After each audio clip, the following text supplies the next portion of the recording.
सर्व उपोषणकर्त्याचे उज्ज्वल महाराष्ट्रामध्ये सरचे स्वागत आहे। आपण या ठिकाणी महाराष्ट्र ग्रामीण बँक शाखा मोंढा या ठिकाणी आपण आलेलो आहोत आणि या ठिकाणी म्हणजे की अण्णासाहेब पाटील आर्थिक विकास महामंडळ ज्या की त्वरित फाईल मंजूर करणं, ज्या की पेंडिंग फाईल पडलेल्या आहेत, तात्काळ कर्ज मंजुरीचे प्रकरणं तात्काळ मंजूर करण्यासाठी म्हणजे या ठिकाणी उपोषणाला बरेचसे ग्रामीण भागातले शेतकरी वर्ग जो आहे तो या ठिकाणी बसलेला आहे।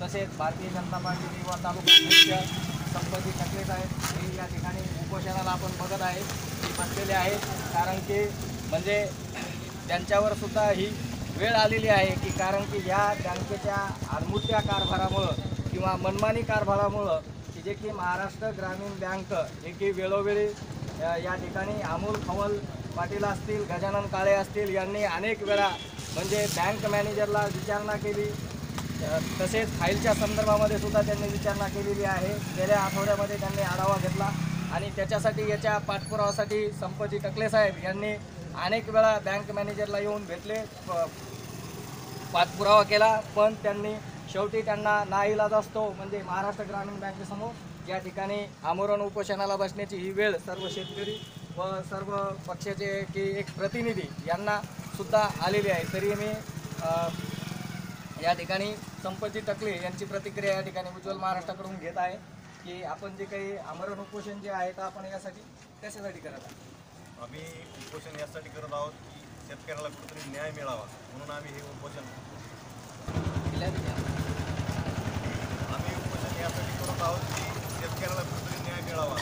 गेले 2.5-3 महिन्यापासून आम्ही या बँकेत रोज चक्रा मारतो किंवा आमचं पडलेल्या फाईली आहेत पीक कर्जाच्या, त्या पीक कर्ज आम्हाला देण्यात यावं। अण्णासाहेब पाटील आर्थिक विकास महामंडळाच्या फाईली आहेत त्या आम्हाला त्याच्यावर कर्ज मंजूर करण्यात यावं, पण या बँक शेतकऱ्याला पुढंच उभा करीत नाहीत। ते डायरेक्ट म्हणतात की तुम्ही होत नाहीत काम आणि या बँकेला शाखाधिकारी नाही आहे आणि त्याचा चार्ज हा याला कर्मचाऱ्याला दिलेला आहे। तो कर्मचारी म्हणतो की मला याचा अधिकार नाही। असं जर म्हटल्यास शेतकऱ्यांनी जायचं तरी पुढं, म्हणून आम्ही सगळ्यांनी असं ठरवलं आहे की जोपर्यंत आम्हाला आमचं पीक कर्ज आणि अण्णासाहेब आर्थिक विकास फायलीचं कर्ज भेटत नाही तोपर्यंत आम्ही हे उपोषण सोडणार नाही। विचारतो की आपण याच्यासाठी कशा पद्धतीने आपण पाठपुरावा केला या शेतकऱ्यांच्या कर्ज फायलीच्या मंजुरीसाठी किंवा आतापर्यंत त्यांनी कुठे कुठे निवेदन दिले? आम्ही या अगोदर तहसीलदार मॅडमला निवेदन दिलं, त्यानंतर SDMला निवेदन दिलं, नंतर जनरल मॅनेजर आपल्या औरंगाबादचे त्यांना निवेदन दिलं किंवा आमच्या मागण्या मान्य करा आणि आम्ही काय तुमचं जे हक्काचं आहे की तो तेच मागतो, पण यांनी का आम्हाला आतापर्यंत केराची गप्पी दाखवलेली आहे। त्यांनी म्हणजे पोलपोल भाषेमध्ये आपल्या शब्दामध्ये त्यांनी प्रतिक्रिया दिलेली आहे की या बँकेचे म्हणजे मनमानी कारभार आहे आणि आत्तापर्यंत आम्ही उपविभागीय अधिकारी असतील, तहसीलदार असेल, त्याच्यानंतर बँकेचे जे काही लीड मॅनेजर असतील, RBI रिझर्व्ह बँकेचे जे काही कर्मचारी असतील यांच्याकडे सुद्धा आम्ही पाठपुरावा केलेला आहे।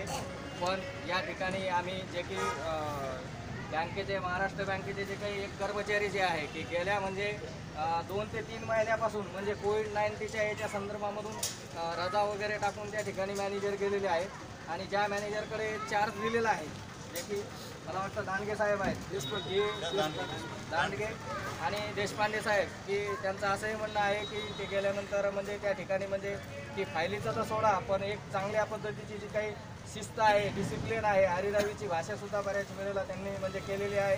ज्या वेळेला आम्ही प्रतिनिधी त्या ठिकाणी होतो अमोल खवल पाटील होते, दोघांनी सुद्धा म्हणजे दांडगे साहेब हे जे आहेत की म्हणजे शेतकऱ्याला एक चांगल्या प्रकारची वागणूकसुद्धा देत नाहीत। त्या बँकेमध्ये गेल्यानंतर हा बँकेचा जो की खातेधारक असताना सुद्धा त्याला कसं बोलावं हे त्या बँक मॅनेजर जे आहेत की म्हणजे तत्कालीन त्याच्याकडे चार्ज दिलेला आहे, तर त्यांना म्हणजे वेळोवेळी ज्या की खस्ता खावा लागल्यात म्हणजे शेतकऱ्यांना या कर्जाच्या संदर्भामध्ये। दुसरे आपल्याशी गजानन काळे आहेत यांची गेल्या 6 महिन्यापासून जवळपास माझी फाईल या बँकेमध्ये पडून आहे। 6 महिन्यापासून मी जवळपास बऱ्याचशा चक्रा मारल्या, त्याच्यानंतर मला मॅनेजर आज करतो उद्या करतो आज करतो उद्या करतो असं 6 महिने माझी बँकेने टेबल नाही घेतली। त्याच्यानंतर मॅनेजर गेल्याच्यानंतर त्यानं दांडगेकडे चार्ज दिला, दांडगेकडे चार्ज दिल्याच्यानंतर सुद्धा मी बऱ्याच वेळेस चक्रा मारल्या, पण माझ्या फाईलसाठी त्याने सुद्धा काही रिस्पॉन्स दिलाच नाही. राहुल पाटील यांची मी प्रतिक्रिया केलो उद्योग महाराष्ट्राकडून की आपली फाईल आपण म्हणजे कशा पद्धतीने आपण आतापर्यंत पाठपुरावा केला आणि किती वेळा आपण बँक मॅनेजरला भेटले किंवा बँकेत मी बऱ्याच वेळेस बँकेमध्ये आलो. गेल्या 3 महिन्यापासून सारखं चक्रा मारतो. पण जे दांडगे साहेब आहेत ते आम्हाला अशी प्रतिक्रिया देतात की बाबा तुम्ही दरोडा टाकायला आले का,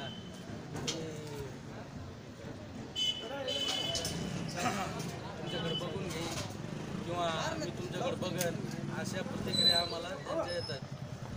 जोपर्यंत आमच्या मागण्या मान्य होत नाही तोपर्यंत नवीन पीक कर्ज असो, अण्णासाहेब पाटील आर्थिक महामंडळाच्या फायला असो, तोपर्यंत आमचं आमर उपोषण चालू राहील. अमोल थोर पाटील यांनी आताच उज्ज्वल महाराष्ट्राची प्रतिक्रिया दिलेली आहे की ज्या वेळेला मी माझ्या फाईलची विचारणा करण्यासाठी महाराष्ट्र ग्रामीण बँक मोंढा शाखेमध्ये गेलो असता की त्या ठिकाणी दांडगे साहेब यांनी त्यांना सांगितलं की म्हणजे तुम्ही की या ठिकाणी बँकेमध्ये दरोडा टाकायला आले का, ही त्यांची म्हणजे भाषा होती असं त्यांच्या शब्दामधून आपल्याला जाणवतं.